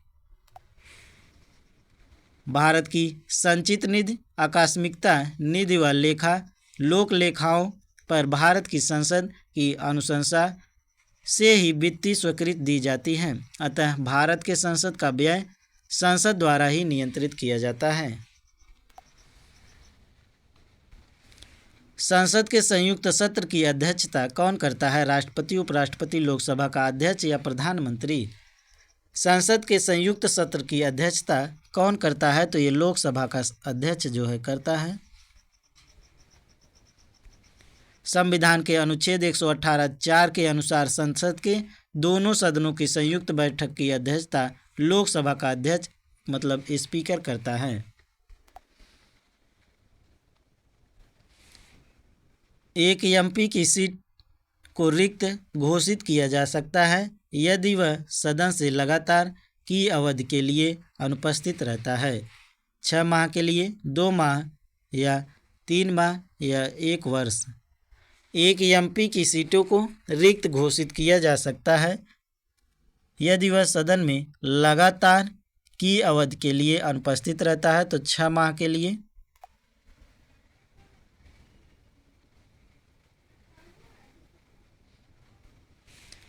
भारतीय संविधान के अनुच्छेद 101(4) के तहत संसद तथा अनुच्छेद 190(4) के तहत राज्य विधानमंडल के किसी सदस्य की सदस्यता तब समाप्त की जाती है जब तक वह 60 दिन की अवधि तक सदन की अनुज्ञा के बिना उसके सभी अधिवेशनों से अनुपस्थित रहता है। परंतु इस अवधि में सदन के सत्रावसान या निरंतर 4 से अधिक दिनों के लिए स्थगित समय नहीं जोड़ा जाएगा। अगला है फ्रेंड, भारत का प्रधानमंत्री मुख्य है। राज्य सरकार, केंद्रीय सरकार, केंद्रीय तथा केंद्रीय सरकार दोनों, उपयुक्त में से कोई नहीं। भारत का प्रधानमंत्री मुख्य होता है तो ये केंद्रीय सरकार का।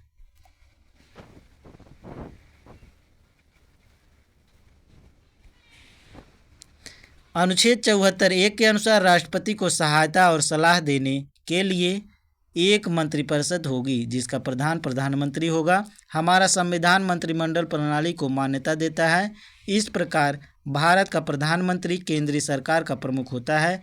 प्रमुखता यह लोकसभा में बहुमत वाले दल का नेता होता है। अनुच्छेद 78(ग) के अनुसार यह प्रधानमंत्री का कर्तव्य है कि मंत्रिपरिषद के सभी विनिश्चयों को राष्ट्रपति को सूचित करे और जो जानकारी राष्ट्रपति मांगे वह दे। अगला टॉपिक है फ्रेंड राज्यसभा। इसको अगले वीडियो में देखेंगे फ्रेंड। तो वीडियो को अब तक लाइक शेयर सब्सक्राइब न किए हो तो सब्सक्राइब कर लीजिएगा फ्रेंड टीचिंग दर्पण को। और कमेंट बॉक्स में कमेंट करके बताइएगा कि आपको वीडियो कैसा लगा। और इसका PDF प्राप्त करने के लिए आपको टेलीग्राम टीचिंग दर्पण को ज्वाइन कर लेना है फ्रेंड, उसमें PDF पड़ जाएगी, आप लोग डाउनलोड कर लीजिएगा। तो चलिए फ्रेंड, मिलते हैं नेक्स्ट वीडियो में, तब तक के लिए धन्यवाद।